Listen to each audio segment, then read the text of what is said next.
Toc toc, réveillez-vous les amis. Shalom. Nous sommes Hymne Spirituel Matinal. Merci de nous recevoir chez vous encore une fois au travers de cette vidéo. Ensemble les amis, qu'est-ce que nous voulons faire? Nous voulons hisser les drapeaux Jésus-Christ. Joignez-vous à moi, hissons les drapeaux Jésus-Christ, les drapeaux de notre souveraineté, les drapeaux de notre gloire, les drapeaux de notre victoire, les drapeaux de notre marque, les drapeaux de notre identité. C'est bien Jésus-Christ de Nazareth. Est-ce que nous pouvons acclamer son nom? Nouveau jour, nouvelle vie, nouvelles opportunités pour vous et pour moi. Qui dit Amen, accueille les opportunités d'aujourd'hui. Cette journée, tu ne dois pas la rater parce qu'elle te vient avec les opportunités venant de notre Dieu. Si tu crois, dis tout simplement Amen pendant que nous avançons. Notre thème de l'année 2026, c'est Onésime. 2026, Onésime. Wow. Nous avons dit que ça, c'est une enveloppe. Cet thème ici, c'est un package. C'est tout un paquet que le Saint-Esprit va nous aider à ouvrir jour après jour. Et chacun de nous sera en train de prendre sa part. Si vous êtes prêts, alors serrez votre ceinture et soyez déjà enthousiasmés parce que ça, c'est votre année dans le nom de Jésus. Si l'année passée t'a fait pleurer, même toi qui as ri l'année passée, cette année, tu vas encore rire. Cette année, c'est pour toi, ma soeur. C'est pour toi, mon frère. Oh! Celebrate. Jesus. Celebrate. Alléluia. Alléluia. Les amis dans le Seigneur, nous sommes en train de parler d'Onésime. Onésime. Et vous allez supporter pendant ce temps où nous sommes en train d'aller doucement pour en finir avec cette partie historique, car c'est très très important, mes amis, que nous puissions bien saisir cette partie historique. Alléluia. Alors, Onésime, mes amis, dans sa version voleur d'argent. Ça vous dit quelque chose? Hier, nous avons expliqué comment ce type d'Onésime aille à voler l'argent de son maître, Philémon. Il a volé l'argent. Alors, nous sommes en train de continuer avec cette version d'Onésime, le voleur. Non seulement voleur, mais aussi fiard de ses responsabilités. Il a volé et il a fui. Nous sommes en train de continuer. Gloire à notre Dieu. Alors, mes amis, puisqu'il avait volé l'argent de son maître Philémon, comme je vais de le dire tantôt, et qu'il s'était enfui à Rome, Onésime avait à la fois enfreint la loi romaine, mais aussi il a fait tort à son maître Philémon. Alléluia. Il vole chez Philémon, il a fait la loi, il fait tort à son maître, mais aussi au même moment, pendant qu'il vient de voler, c'était contre la loi romaine. Il vient de faire les dégâts partout, cet homme d'Onésime. Alléluia. Ceci, qu'est-ce que ceci veut nous dire? C'est comme pour dire, mes amis, que le mal, même en exil, reste le mal. Il commet le mal chez Philémon, il s'enfuit où? À Rome. Et à Rome aussi, je m'excuse, la loi interdit les vols. C'est-à-dire que le mal n'est pas par rapport à un endroit. J'aimerais que quelqu'un me saisisse. Le mal n'est pas mal par rapport à un endroit donné ou à un endroit géographique. Alléluia. Le mal n'est pas limité dans la géographie ou dans une situation géographique. Le mal est mal quant à la conscience humaine. Le mal est mal quant à toute conscience humaine. Et si on peut aller plus loin, mes amis, vous allez comprendre que celui qui dit conscience humaine dit le Saint-Esprit. Là, c'est pour les chrétiens. Toi qui as déjà reçu le Seigneur Jésus comme ton Seigneur et Sauveur, puisque alors là, tu as aussi reçu le Saint-Esprit. C'est-à-dire, à chaque fois que nous parlons de la conscience humaine, dans le monde chrétien, dans les domaines chrétiens, nous faisons allusion aussi au Saint-Esprit que nous portons en nous. Ainsi donc, le mal ne tient pas compte d'une situation géographique seulement, comme qui dirait, ben, je fais le mal au Congo, je fais le mal aux États-Unis, je peux fuir en Australie, je peux fuir, je ne sais pas, en Norvège. Non, mes amis, le mal, une fois commis, reste mal. C'est par rapport à la conscience humaine, c'est par rapport au moral de l'homme, c'est par rapport à la raison, c'est par rapport au Saint-Esprit, pour vous et moi qui avons le Saint-Esprit. Alors, Onésime, tu commets le mal chez ton maître, tu t'enfuis à Rome. C'est comme ce que le Lingala dit.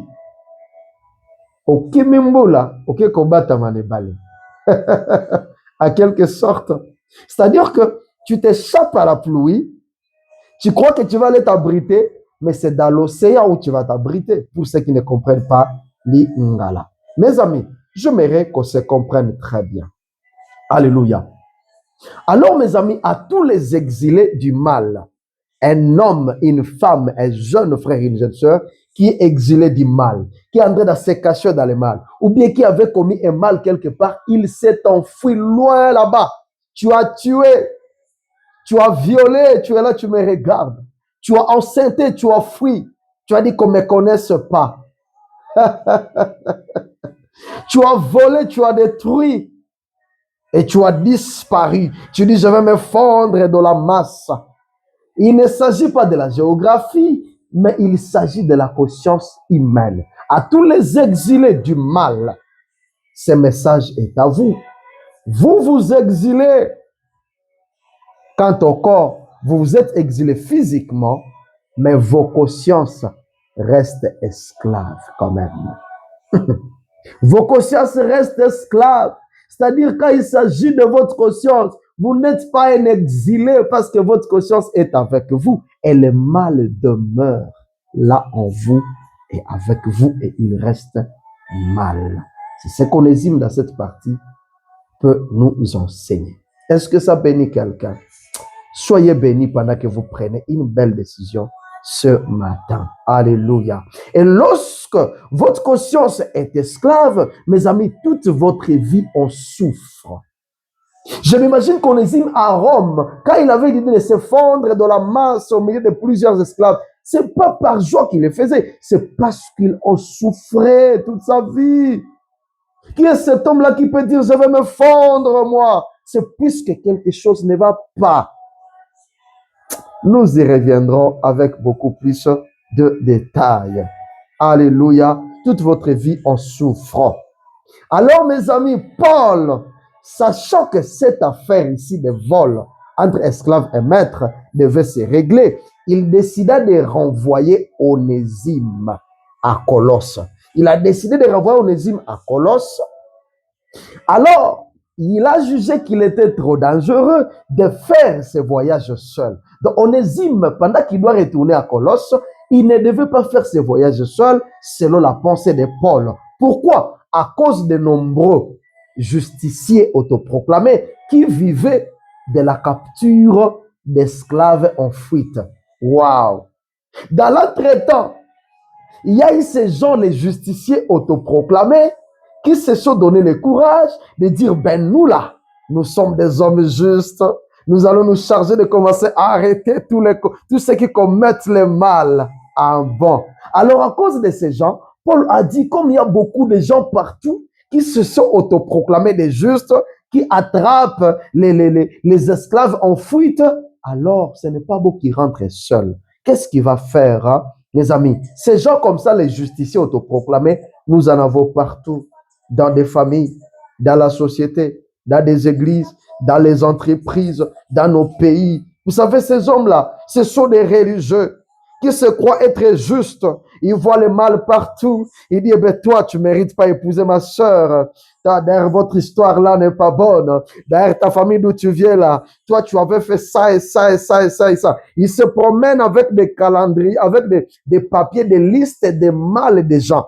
les listes des erreurs que d'autres ont eu à commettre. Ils ont ça avec eux dans leurs agendas. Il faut des groupes, des réunions. Ce sont des femmes du quartier, ce sont des hommes et un certain groupe dans l'église qui disent non, cela ne mérite pas de passer sur la chair. D'ailleurs, quand ils s'approchent d'une telle femme, d'un tel homme pour vouloir peut-être mériter quelque chose, ils sont les premiers à aller dire des choses. Non, celui-là n'est pas bon, hein, tu connais pas son histoire. Donc, ils sont nombreux.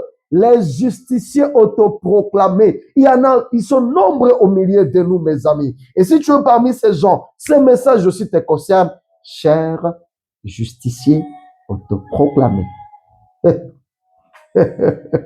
Ils sont nombreux, mes amis, ils se croient être justes, alors ils prennent la justice par la bouche, alors qu'en réalité, eux-mêmes ne sont pas justes. Ce sont les religieux. Ils jouent aux fanfaronnades. Vous connaissez les fanfaronnades? Ils jouent aux fanfaronnades à longueur de journée. Nous sommes justes, nous sommes justes.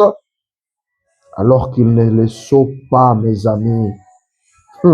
Ils présentent l'image de la piété, alors qu'en dessous, là-dedans, quand vous y entrez, il n'y a rien de la piété, il n'y a rien de pieux, c'est plutôt catastrophique. Quand vous entrez à l'intérieur, c'est pire. C'est pire, il y a une puanteur, c'est hideux. C'est berk quand vous entrez à l'intérieur. Mais dans la surface, nous sommes des saints.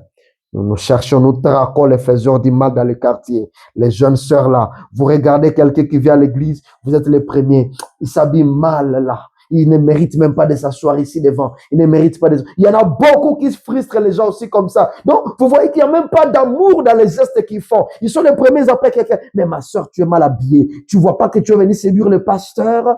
Tu vois pas que tu es mal habillé?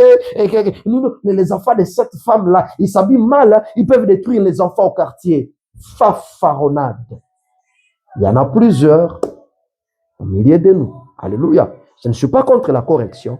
Mais quand c'est la correction, ça se fait avec amour et ça doit se voir. Mais avec Onésime, il ne s'agit pas de l'amour. Il y avait des gens à cette époque, dans ces temps, qui se sont autoproclamés des justes.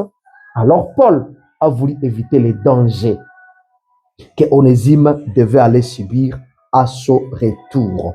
Alléluia. Alors concernant ces gens, qu'est-ce que Paul dit? Paul dit ceci: ayant l'apparence de la piété, mais régnant ceux qui ont fait la force. Il dit, éloigne-toi de ces hommes-là. Trouvez cela dans 2 Timothée chapitre 3, le verset 5. Alléluia. Mes amis, ils sont nombreux de telles personnes autour de nous. Méfions-nous de ces gens et soyons informés. Et voilà que Paul, mes amis, il va profiter de renvoyer Onésime accompagné de Tychik. Il va l'accompagner du frère Tychik qui est en train de retourner à Colosse. Il devait aller à Colosse avec l'épître de Paul aux Colossiens.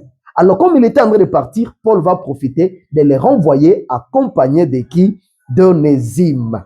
Mais en plus de cela, mes amis, ce qui est merveilleux et waouh, Paul va ajouter une autre lettre magnifique. Cette lettre magnifique, mais aussi personnelle, qui va faire comment, mes amis? Cette lettre, dans cette lettre, il est en train d'inviter Philémon à faire quoi? À pardonner à son esclave Onésime. Il lui demande de pardonner à son esclave, mais aussi de l'accueillir à nouveau à son service. Et cette fois-ci, pas comme esclave, mais comme frère en Christ. Waouh! Comme frère à Christ.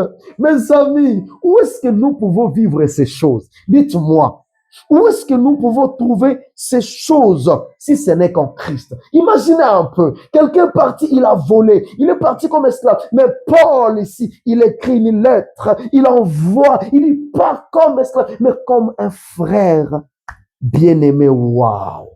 Waouh! Ce n'est qu'en Christ qu'on peut trouver ces choses. Pendant ce temps, je m'imagine que Philémon, il était en train de rougir, il était en train de jurer. Il disait, les jours où je verrai cet Onésime-là, il va me sentir moi. Il verra de quel bois de me chauffe. Il est en train de rougir de colère. Là, de l'autre côté, puisque l'autre avait volé. Est-ce qu'il n'a pas raison? Il a raison, puisque son argent avait été volé. Mes amis, et de l'autre côté, Onésime, il ne voulait même pas attendre qu'on dise, j'ai vu Philémon quand j'étais de passage à Colosse. Il ne voulait pas attendre. C'est-à-dire toute sa vie était en train de frissonner. Il tremblait car il pensait tout simplement à Philémon. De son côté, il frissonnait, il tremblait, mes amis, car parce qu'il avait volé l'argent de l'autre, il était saisi de la peur. Mes amis, la bonne nouvelle. Mais quand Christ entre dedans, mes amis, quand Christ entre dedans, il devient le droit de l'un et de l'autre. Christ, quand il entre sur scène, dans la scène, il devient le droit de l'un et de l'autre. Il devient le droit et de Philémon, il devient aussi le droit ou bien la justice d'Onésime. Alléluia. C'est-à-dire Philémon, automatiquement, parce que Christ est entré dedans, Philémon a perdu quoi? Il a perdu les droits de rougir de colère. Est-ce que quand vous étiez enfant, des fois, quand on nous envoyait, on ne voulait pas être envoyé? Mais quand on faisait du mal contre nous, il y avait un truc qui montait ici. Tu gonfles, tu te fâches. Et moi, je ne veux pas. Il y avait un truc comme si ça voulait sortir ici. Ben, moi, ça m'est arrivé. C'est pas toi, peut-être tu as fait comment, mais moi, ça vous arrivait. Alors, Philémon était en train de rougir de son côté, mais il perd son droit de rougir de colère. Et Onésime de son côté, il perd sa peur au profit du courage céleste. Il a perdu la peur au profit du courage céleste, cet ami d'Onésime, même s'il sera accompagné de Tychicus. Mes amis, pour finir ce matin, Christ est l'élément absorbant de nos droits et erreurs. Christ est notre loi, Christ est notre droit. Alléluia. Est-ce que c'est ton cas ce matin? Tu es Philémon en train de rougir parce que quelqu'un t'a fait du mal. Ce message te concerne ce matin, mon frère. Ne rougis plus. Christ est au droit. Alléluia. Just relax ce matin. Toi qui gérais, tu dis, je veux tuer, je veux voir, ils vont me voir, ils ont volé ma partie du parcelle. Il y a des conflits dans des familles à cause des parcelles. Les gens ne veulent pas se parler. Ce matin, le Seigneur te dit, relax. Laisse que Christ devienne ton droit, cher Philémon, parce qu'on t'avait fait du mal. Alors, est-ce que tu as Onésime aussi de ton côté? Retourne, affronte la réalité, va affronter tes responsabilités. Pourquoi? Parce que Christ ne t'appelle pas fugitif. Christ ne t'appelle pas des erreurs ou fugitif. Tu es un frère bien-aimé parce que Christ est entré dedans. Tu es un ami et tu es utile. Ce message t'a béni. Allez, soyez bénis au nom de Jésus. Je prie au nom de Jésus que ce message transforme une vie et que chacun trouve sa place dans le nom de Jésus-Christ. Vous n'allez pas oublier de vous abonner aujourd'hui et de partager l'émission pour la gloire de Dieu. Bye bye.